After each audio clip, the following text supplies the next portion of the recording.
Përshëndetje dhe mirë se erdhët të gjithë ju të shenjës së Akrepit në letra trefejnë të dashur.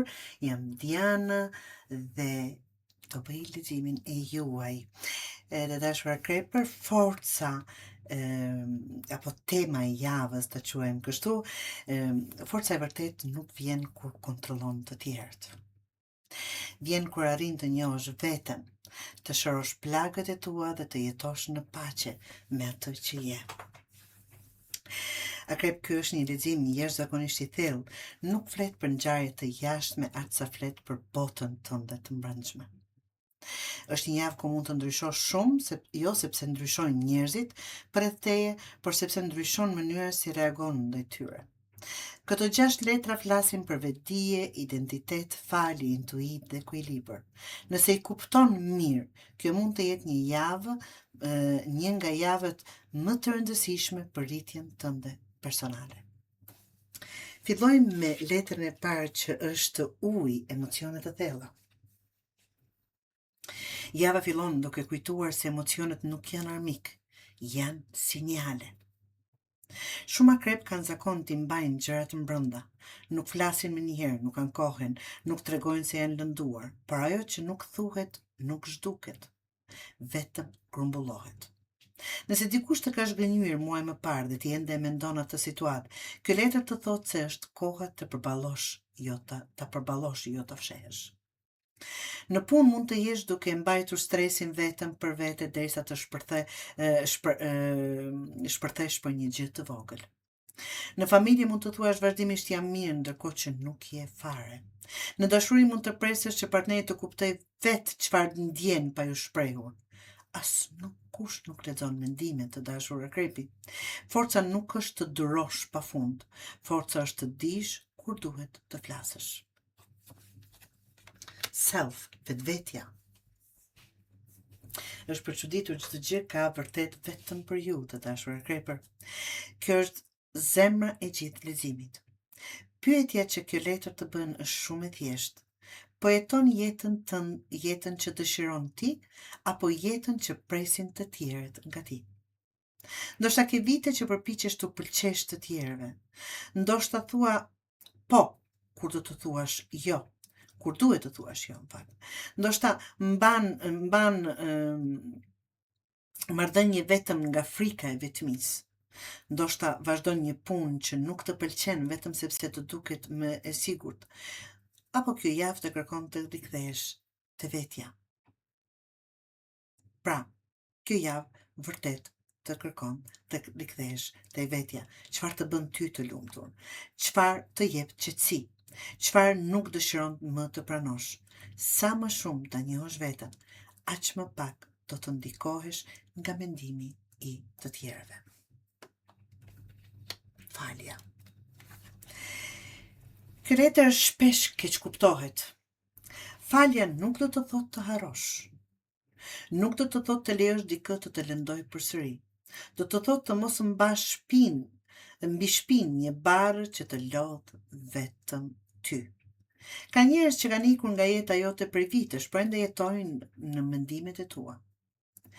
Ka debate që kanë mbaruar, por ti vazhdon të fitosh në imagjinat. Ti fitosh po dhe ti ftosh dhe ti mbash aty.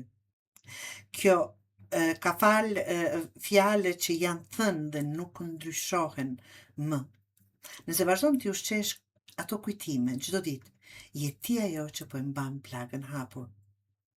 Kjo javë është ideale për të liruar zemrën, jo për hir të atyre, por për hir të vetes, Akrepi.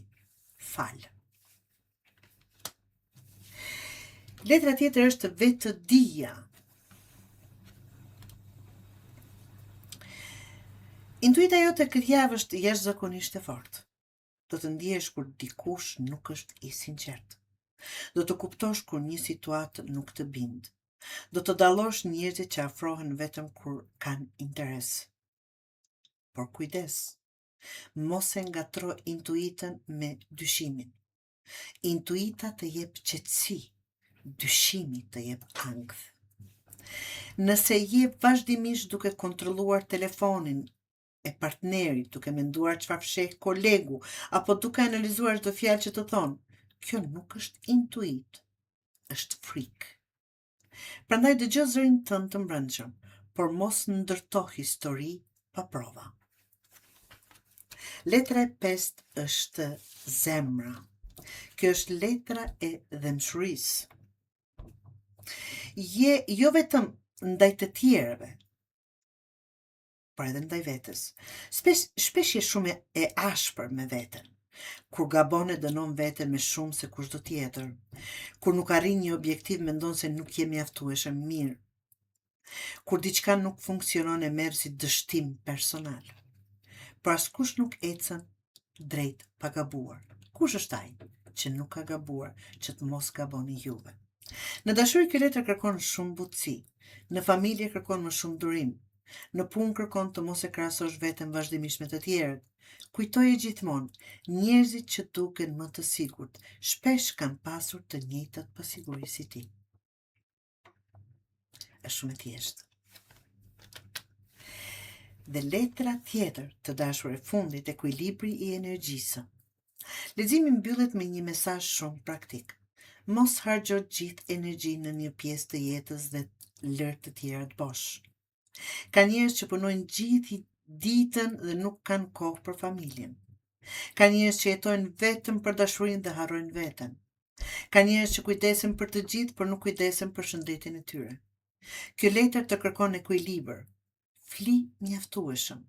Mos e mbush çdo minutë me stres. Lëviz trupin, ushqehu mirë, takohu me njerëz që të japin energji, jo me ata që ta marrin. Sepse kur trupi, mendja dhe emocionet ecin në të njëjtin ritëm, edhe vendimet bëhen shumë më të qarta. Të dashur akrepër, kjo javë nuk të kërkon të ndryshosh botën, absolutisht. Të kërkon të ndryshosh marrëdhënien me veten tënde. Mos mbaj më bardh që nuk të përket. Mos lejo plagët e vjetra të drejtojnë vendimet e sotme. Mos harro se intuita jote është një dhuratë vetëm kur shoqërohet me qetësi dhe mençuri. Kur fal, kur kujdesesh për veten dhe kur jeton në përputhje me atë që je në të vërtet, fillon të ndërtosh një jetë që nuk ka nevojë për maska, por vetëm për autenticitet.